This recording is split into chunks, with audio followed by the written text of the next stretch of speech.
Oakview Heights was a sprawling American suburban neighborhood with curving roads, neatly trimmed hedges, and a uniform row of houses in pale, HOA-approved hues. Families strolled dogs on sidewalks. Kids played hopscotch or basketball in driveways. On the surface, life seemed picture-perfect. Behind the scenes, however, the Oakview Heights Homeowners Association, HOA, enforced a long list of regulations, from mailbox dimensions to acceptable yard ornaments. Most residents complied with minimal fuss, believing that the strict codes preserved their property values. But a few individuals, like Brenda Anderson, known unflatteringly as Karen, carried these rules to fanatical extremes, insisting on controlling every detail of neighbors' lives. The result was an undercurrent of tension. While the majority quietly played by the rules, rumors circulated about Karen's intrusive ways, how she spied from windows, snapped photos of violations, confronted residents with petty demands. Many felt exasperated, yet few dared oppose her. However, Karen's most outrageous act was yet to come, an incident involving a deaf-plus teenager's earpiece that would rattle the community to its core. Calvin Shields was 16, a soft-spoken, deaf-plus teenager who'd moved to Oakview Heights with his parents and younger sister a year prior. Deaf-plus indicated Calvin was not entirely without hearing. He possessed partial auditory capability, especially in certain frequencies. Plus, he lived with a mild form of neurological difference that affected his speech articulation. Despite these challenges, Calvin navigated life with resilience. He communicated primarily through sign language and used specialized hearing aids for partial amplification. But Calvin's real passion was music, rhythms he could sense and partially hear with the help of advanced earpieces. He loved feeling bass vibrations through his chest, noticing melodic shapes. At home, he spent hours experimenting with music creation software, wearing specialized music earpieces that streamed audio directly to the parts of his hearing still functional.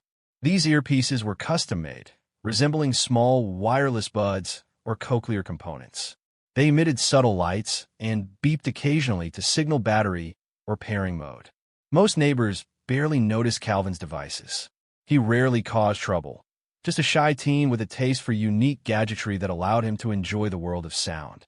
Yet in Karen's eyes, such unnatural electronics rubbed her the wrong way, especially in her precious Oakview Heights.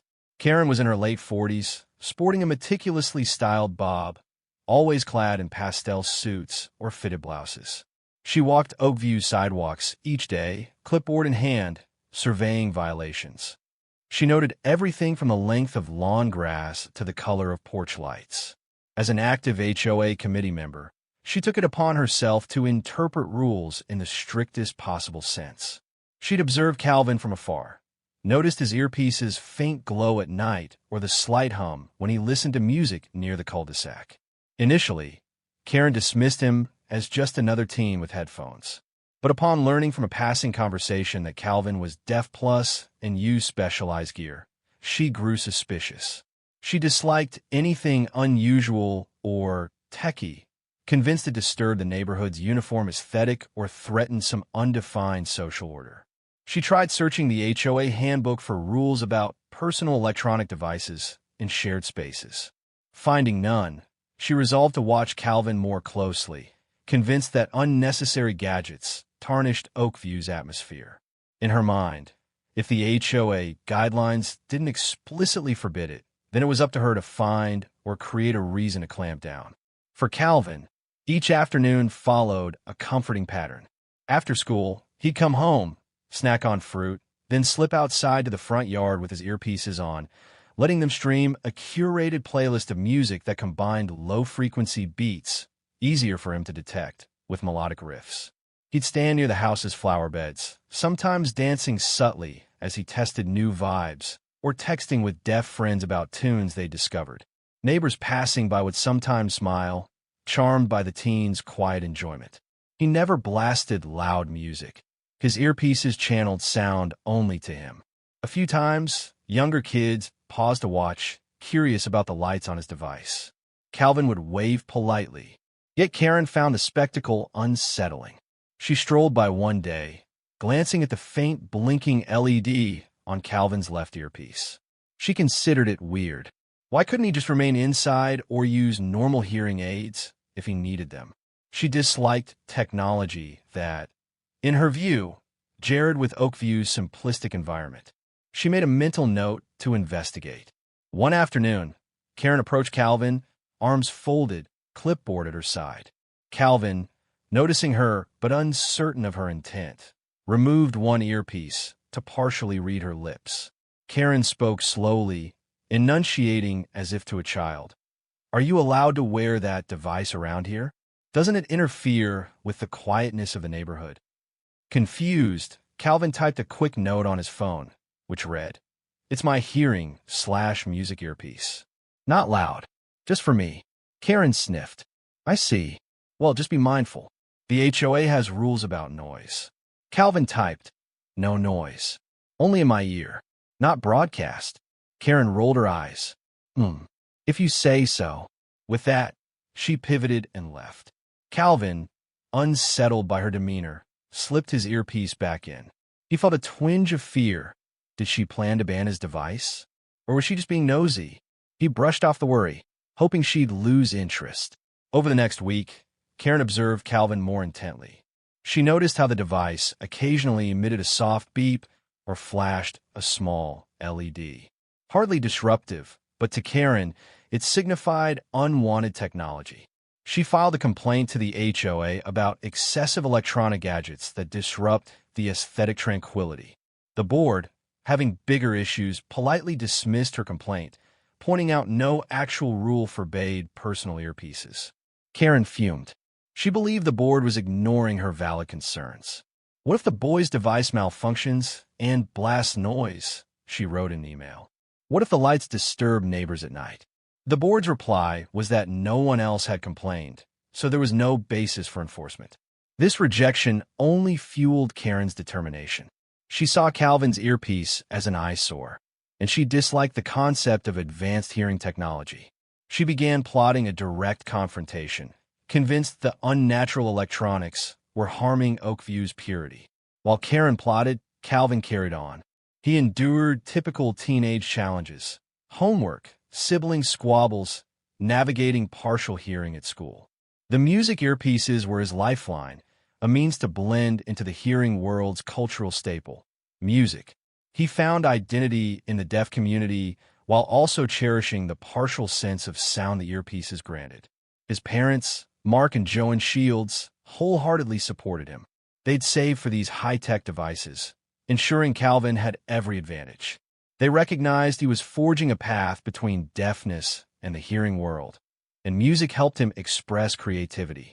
The family felt comfortable in Oakview Heights, enjoying a safe environment, until Karen's meddling threatened to disrupt their son's sense of belonging. Karen's frustration boiled over. She fixated on Calvin's earpiece, labeling it a tech-freak contraption.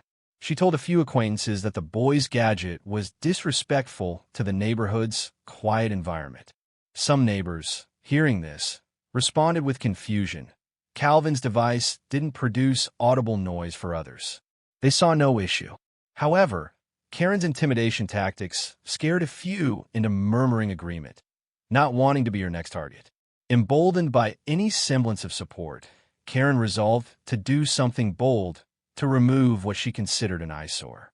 She rationalized that if the HOA refused to step in, she might force Calvin to ditch the device by humiliating him or physically intervening.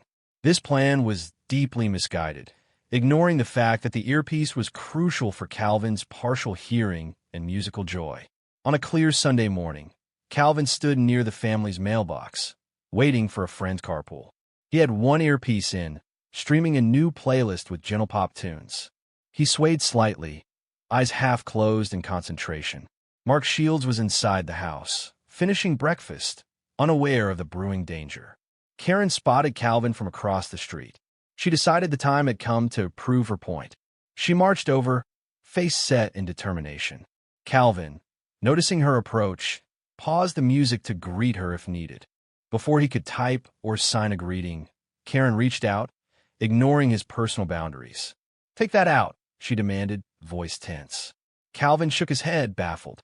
He typed, "It's my hearing/music earpiece, not harming anyone." Karen's eyes flashed. "We don't need tech freaks here," she spat. With a swift motion, she grabbed the small bud protruding from his left ear canal and yanked it free. Calvin gasped, shocked, disoriented, pained. At the sudden yank, Calvin lost balance, stumbling backward. The forcibly removed earpiece dangled in Karen's hand, wires slightly dislodged. She flung it aside, onto the sidewalk, ignoring the boy's panicked expression. Calvin, reeling from the abrupt loss of partial hearing input, felt tears welling in confusion and rage. "Stop it," he mouthed in a strained whisper, though uncertain if she could read his lips. "That's my hearing device." He scrambled to retrieve the earpiece, heart pounding. Karen stood there, arms folded, face twisted in disdain. "You people and your unnatural electronics," she snapped. "Learn to be normal, or don't bring your gadgets outside." Nearby residents witnessed the confrontation, rushing over. One neighbor, Dana, confronted Karen. "What are you doing?" "That's his hearing device." Karen mumbled something about neighborhood standards, but onlookers were appalled. Mark, alerted by the commotion, ran outside to find his son shaking, earpiece in hand, tears streaming. Shock and anger flared across Mark's face. Dana and another witness immediately called the police, describing an assault on a disabled teen. Karen, sensing real trouble, tried to downplay the event. "I only took it off his ear," she insisted. "No harm done." But the crowd wasn't buying it. They recognized she'd crossed a line, physically manhandling a minor's essential assistive device. Mark knelt by Calvin, checking if the earpiece was damaged. Calvin's partial hearing was disoriented, and the music feed had abruptly cut out, leaving him shaken. Mark felt fury rising. "How dare you?" he shouted at Karen. "That device is crucial for him." Karen huffed, "Then keep it indoors. We don't need weird tech polluting the neighborhood." Onlookers erupted in protest. A small circle formed around Karen, scolding her for her cruelty. Mark demanded she leave. Someone escorted Karen away to avoid further escalation. Neighbors comforted Calvin, offering phone numbers as potential witnesses. The entire fiasco played out in mere minutes, but the emotional shockwaves reverberated far more deeply. Shortly after, a patrol car pulled up. Two officers stepped out, approached the group. Mark explained the situation, Karen forcibly removing an assistive hearing device from his deaf plus son. Calvin, still shaken, typed out a statement on his phone to show the officers. "She grabbed my earpiece without warning, pulled it out. I felt pain and fear." Witnesses confirmed the story. Karen, standing at a distance, tried rationalizing that she was stopping unsightly electronics. The officers scowled, recognizing a potential assault case. They took everyone's statements, including Karen's, who insisted she was protecting the neighborhood from unregulated tech. The officers quietly disagreed, taking note of the earpiece's obvious significance for Calvin's hearing. After reviewing the statements, the officers told Mark they'd file a report for possible assault or harassment charges. Karen was given a stern warning not to approach Calvin again. She bristled, though fear flickered in her eyes. This was no mere HOA spat. She'd physically violated someone's disability accommodation. Mark thanked the officers for their help, comforting Calvin, who remained rattled. Within hours, Oakview Heights buzzed with talk of Karen's violent act. Social media groups, text chains, and phone calls lit up. Neighbors expressed disbelief that Karen had literally yanked a deaf teen's earpiece. Even those who'd previously tolerated her overreach were appalled. A wave of sympathy for Calvin and condemnation of Karen swept through the community. The HOA board, led by President Eva Contreras, scrambled to manage the crisis. They received multiple complaints, urging immediate action against Karen for harassing a minor with a disability. The board recognized they faced a serious moral and legal situation.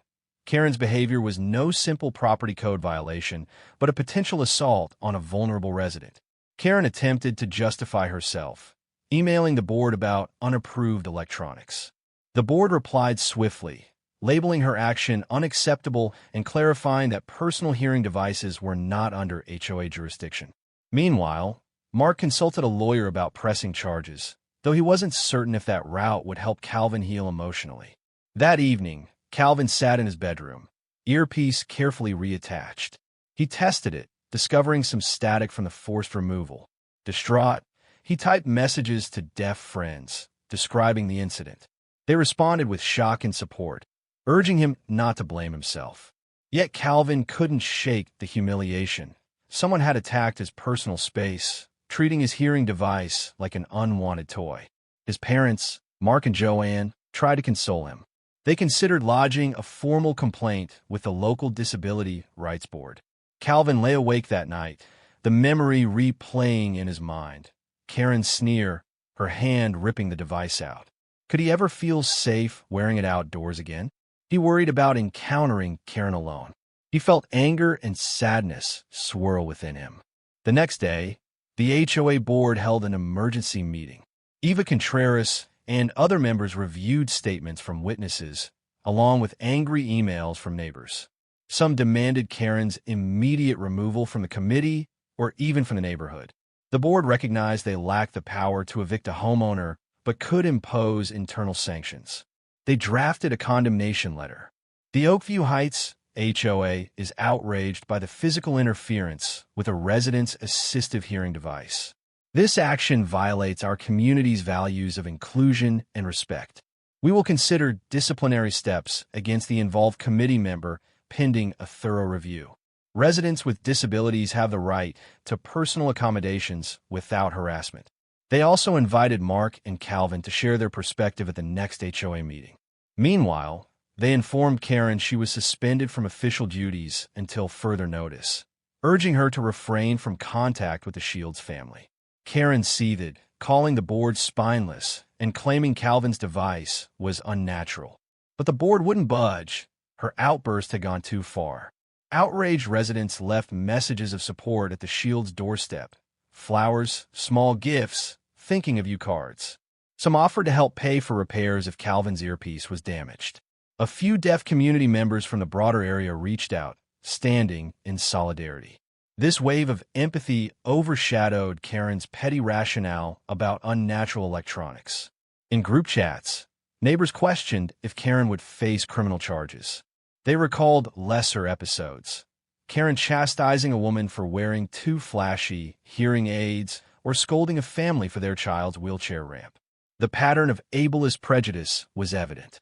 People realized that if the HOA didn't clamp down, Karen might escalate further. Pressure on the board mounted for a strong response. Mark and Joanne worried about Calvin's safety wearing the old earpiece outdoors. The device still functioned, but was physically vulnerable. Someone could yank it again, or it could be easily knocked off.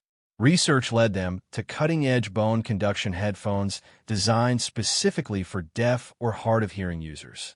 These headphones were sleek, hugging the back of the head, with minimal external wiring, tamper-proof, and more robust if forcibly grabbed. Though expensive, the model would give Calvin clear partial hearing, plus stable music streaming. The family decided to invest in it, hoping it'd alleviate Calvin's fear. They planned to show the new device to the HOA, proving no chance for noise or overly visible electronics. In reality, no such permission was needed. Calvin had every right to a personal hearing device, but the family wanted to avoid further confrontation, ensuring Karen had zero cause to protest.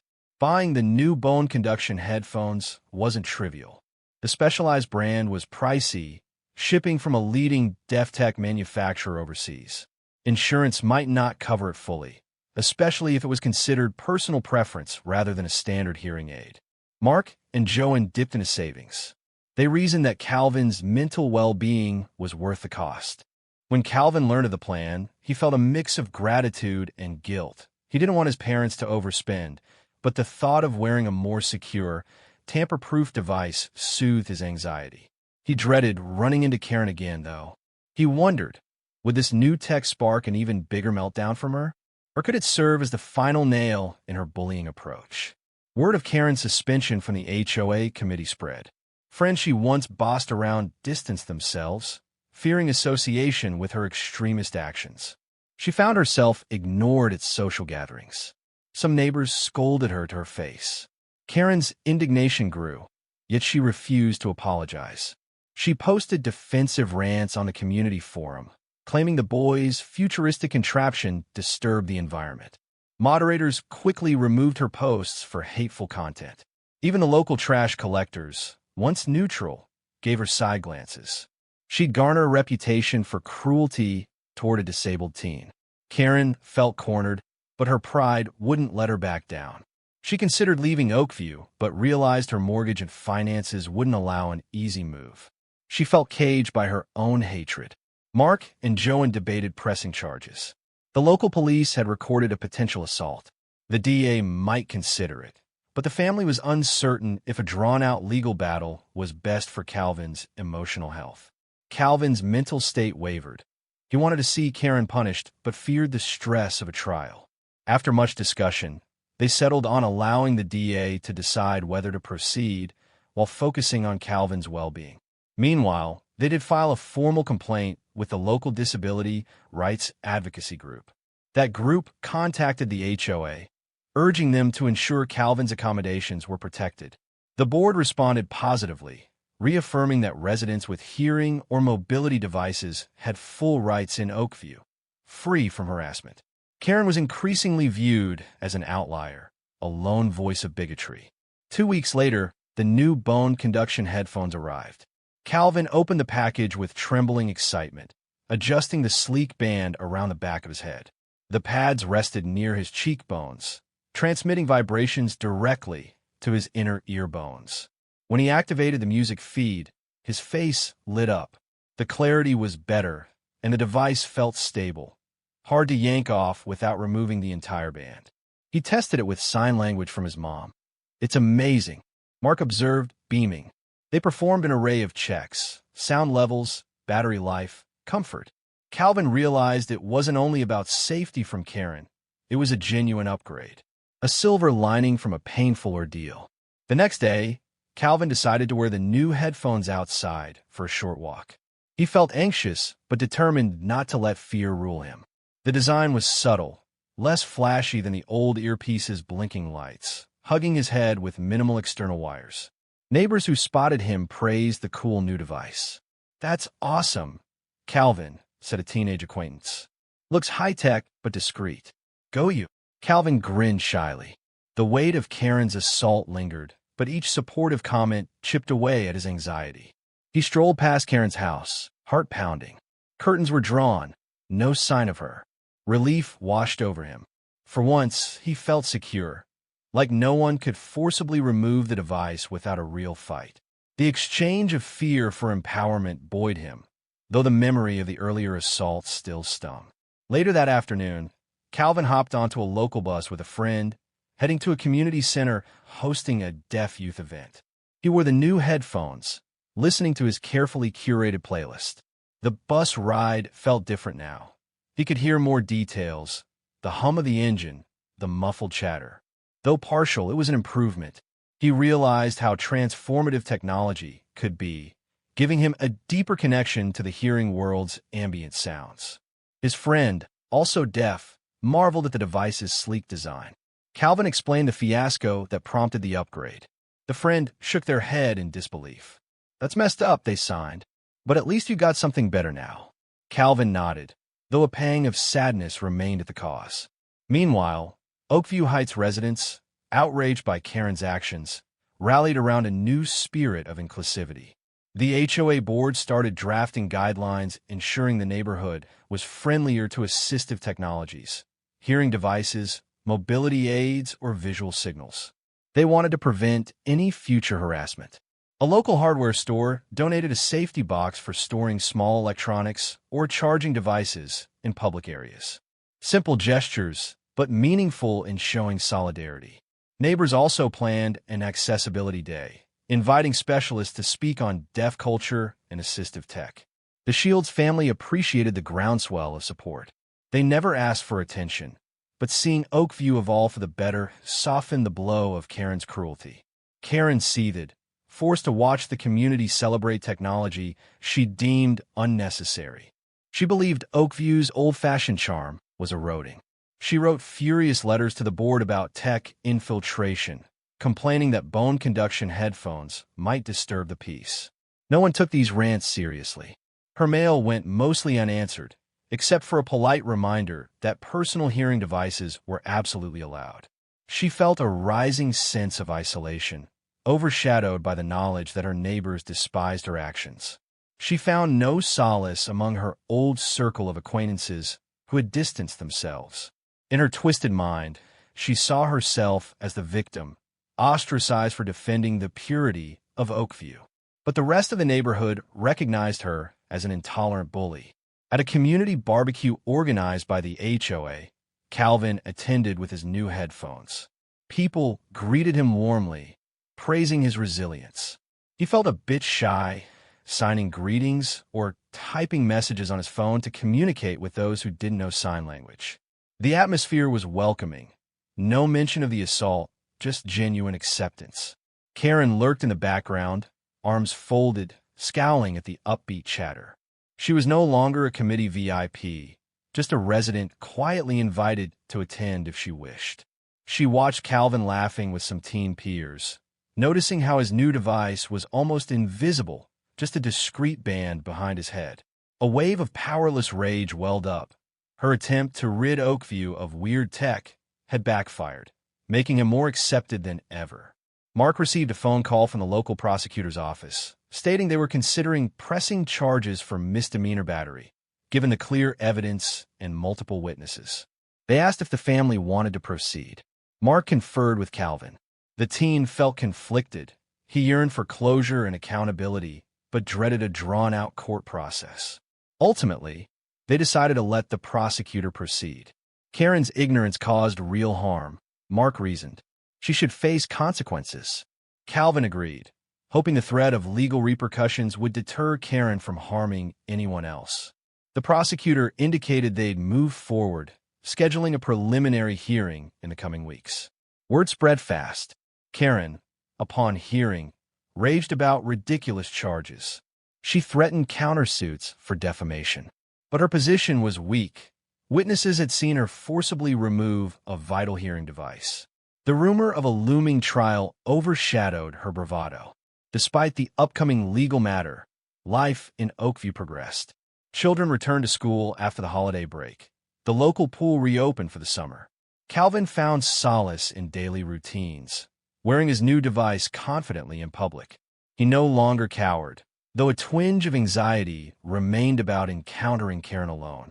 Karen, ironically, stayed more indoors, presumably to avoid confrontation and gather a defense strategy. She no longer walked the neighborhood with a clipboard. That era was over. Freed from her prying eyes, families started exploring more creative garden displays or painting front doors with bolder hues, still within reason, but unafraid of Karen's condemnation. A sense of cautious optimism permeated Oakview. The teen who once faced an assault now found the entire neighborhood on his side. The bully who tried to cling to outdated prejudices was ostracized, about to face legal accountability. Yet the final outcome remained to be seen. In a show of unity, the HOA board hosted an accessibility forum in the community center. Speakers included deaf advocates, a local disability rights lawyer, and an audiologist who demonstrated various hearing assist devices. Calvin's family attended, though Calvin, shy, sat in the back. The audiologist singled him out as an example of advanced bone conduction technology, praising him for embracing it. Karen did not attend. Her seat on the HOA committee was vacant, a stark reminder of her forced absence. The forum ended with an open Q&A. Neighbors asked thoughtful questions. How to respectfully interact with deaf folks. How to ensure they felt safe wearing their devices in shared spaces. The meeting concluded with a sense that Oakview was evolving into a kinder, more enlightened neighborhood. Growing desperate, Karen penned a long letter to the board, repeating her stance that unregulated electronics degrade the neighborhood, attacking the new forum as pandering to special interests. She threatened to petition for new bylaws restricting visible, flashy hearing tech in public. The board, receiving the letter, was appalled. They saw it as an attempt to codify bigotry. They publicly condemned her suggestion, reaffirming Oakview's commitment to inclusivity. The letter leaked to neighbors, sparking further outrage. If Karen hoped to rally support, she only solidified her isolation. People scorned the idea that personal medical devices should be regulated. Meanwhile, the looming misdemeanor battery hearing gave her no leverage to push her radical proposals. The day of the pre-trial hearing arrived. Mark accompanied Calvin to the courthouse. A few neighbors who'd witnessed the assault also came to show solidarity. Karen appeared with a lawyer, refusing eye contact with the Shields. The prosecutor outlined the case: a deaf teen physically harmed when his hearing device was forcibly removed. Defense counsel insisted it was a misunderstanding, claiming Karen thought the device was some invasive tech that needed inspection. The judge, unimpressed by the defense's argument, scheduled a formal trial date, stating the evidence supported allegations of assault on a minor's assistive device. Karen left the courtroom in a silent fury. Calvin felt waves of relief. His side was being taken seriously. Still, a trial loomed, and the emotional toll weighed on him. Neighbors wanted to ease the Shields' family stress. They organized meal deliveries on trial days, offered rides, or moral support. Linda launched a small fundraiser to help with any legal fees. Mark, touched, said they had resources, but the love from neighbors warmed them. Even new families who barely knew Calvin chipped in, outraged by Karen's ableist behavior. Calvin also made new friends, some deaf, some hearing, who admired his bravery. He realized that out of a horrible incident, he'd gained a supportive network. The bone conduction headphones symbolized not just better hearing, but resilience in adversity. He took pride in telling others about deaf tech, bridging the gap between communities. Eva Contreras, the HOA president, announced she would not seek re-election, citing personal reasons. Another progressive-minded board member, Anita Coleman, stood poised to take over. Anita championed the changes sparked by Calvin's ordeal: accessible events, less tolerance for invasive enforcement. Her platform emphasized community first, not policing. She garnered widespread support. Karen, once a powerful committee fixture, was in no position to run. Her name had become synonymous with intolerance. Residents sought a more compassionate leadership style. The election was practically a formality, culminating in Anita's ascension. Under her guidance, Oakview's metamorphosis toward inclusivity gained momentum. Weeks before the trial, Karen's lawyer approached the prosecutor about a possible settlement. The case looked strong for the state. Multiple witnesses, direct evidence of Calvin's device being yanked. Karen risked a criminal record if convicted. The Shields family, while seeking justice, disliked the idea of Calvin reliving the assault in court. Negotiations began. The prosecutor mentioned a potential plea deal. Karen might plead guilty to a lesser charge of harassment or simple assault, pay restitution for any device repairs, attend mandatory sensitivity training for disability awareness, and publicly apologize to Calvin. The family weighed the pros and cons. Calvin felt an apology might be meaningless if Karen didn't truly repent. Still, a settlement could avoid dragging him through a trial. After careful thought, Mark and Joanne let the prosecutor proceed with the settlement option, pending Calvin's consent. Calvin, exhausted by the emotional strain, agreed. He harbored no desire to see Karen behind bars. He simply wanted her to realize the damage done and to ensure she couldn't harm others. If the settlement mandated training and an apology, it might be enough. Karen, faced with potential conviction, begrudgingly accepted the deal, though she muttered about injustice. The final arrangement: she'd plead guilty to a reduced charge, pay a small fine plus the cost of repairing or upgrading Calvin's device if needed, complete a disability sensitivity course, and provide a written apology. If she violated these terms, the original assault charge could be reinstated.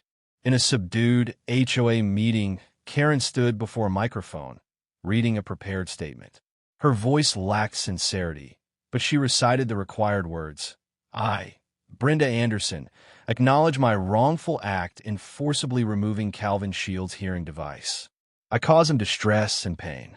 I apologize to Calvin, his family, and the Oakview community. My actions do not reflect the inclusive values we strive for." She ended quickly, eyes downcast, ignoring the scowls from neighbors who doubted her remorse. Calvin and his family listened quietly. Calvin felt no warmth or closure from her monotone speech, but hearing the words was something. The meeting concluded with polite applause, more for the justice served than for Karen's forced apology. Still, the mandatory sensitivity training loomed for Karen, hopefully seeding real awareness, though many doubted her ability to change. With the legal drama resolved, Calvin felt a weight lift. The new bone conduction headphones had become part of his daily life, letting him engage with music, phone calls, or partial hearing without fear of sabotage. Gradually, he relaxed, no longer jumping if someone approached from behind. He even joined a local deaf band workshop, exploring ways to create music that resonated with deaf or hard-of-hearing members. One evening, Mark found Calvin in the living room, bobbing his head to a pulsating beat. He saw his son's face light up, each note forging a connection bridging deafness and hearing. Mark felt proud. Despite one hateful act, Calvin refused to be a victim. He'd turned adversity into progress, harnessing technology to enhance his identity. In the aftermath, Oakview Heights no longer felt overshadowed by Karen's scrutiny. Freed from her meddling, the neighborhood blossomed. People hung modest holiday decorations without anxiety.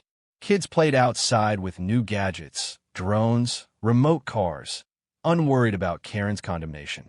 The updated HOA leadership promoted a friendlier approach, focusing on community building rather than petty enforcement. Occasionally, old-timers would recall how Karen once terrorized them with violation notices. Now, the memory of her assault overshadowed any comedic nostalgia. The consensus was she'd forever tarnished her own reputation. Yet, ironically, the entire fiasco had spurred Oakview to define a more tolerant, progressive environment. An upcoming technology fair at the local library caught Calvin's eye. It featured demonstrations of assistive devices, hearing aids, braille e-readers, speech-to-text software. Calvin decided to volunteer as a teen ambassador, sharing his experience with bone conduction technology. Linda, always supportive, helped him prepare a small presentation about bridging deaf culture and modern music tools. He felt nervous. Public speaking was tricky with partial hearing and articulation challenges. But the idea of educating people excited him. He wanted to show them how deafness and technology could coexist, forging new possibilities. The library event aligned well with Oakview's new acceptance vibe. The Tech Fair day arrived. Calvin, sporting his sleek headphones, manned a small booth. He used sign language and typed messages to explain how the device worked. Curious visitors marveled at the bone conduction concept. Some tried sample headsets, experiencing the direct vibration through cheekbones. Calvin was thrilled to see wide-eyed wonder. Kids asked about hearing partial bass or feeling beats, while a senior with hearing loss asked for brand info. Local news covered the fair, snapping a photo of Calvin demonstrating the headphones. The reporter, hearing the backstory of how a hateful act led to him acquiring advanced gear, was intrigued. The piece they published highlighted Calvin's resilience, praising Oakview's supportive shift. Karen's name surfaced only as a cautionary footnote. Though overshadowed, Karen still lived in Oakview. She rarely participated in events, overshadowed by her forced compliance with the settlement's demands. She completed the mandatory sensitivity training with minimal enthusiasm. The disability rights instructor reported she seemed resentful, asking combative questions about why some deaf choose not to speak. Yet the instructor hoped a seed of empathy might still sprout. Karen's social life remained barren. Most neighbors kept her at arm's length, unwilling to trust someone who'd assaulted a deaf teen. She found daily life lonely, though her pride masked any regret. She resisted real self-reflection, painting herself as misunderstood. If she recognized the error of her ways, no one saw outward proof. One quiet Sunday, Calvin walked home from the park, headphones on. Unexpectedly, Karen appeared at her mailbox, sorting letters. She glanced at him. Calvin tensed. She stared for a moment, then gave a small nod, less of a friendly greeting, more an acknowledgement that she recognized him. He hesitated, giving a polite nod back. No words were exchanged. Then he continued on. That fleeting meeting left Calvin with mixed feelings. Relief she didn't lash out.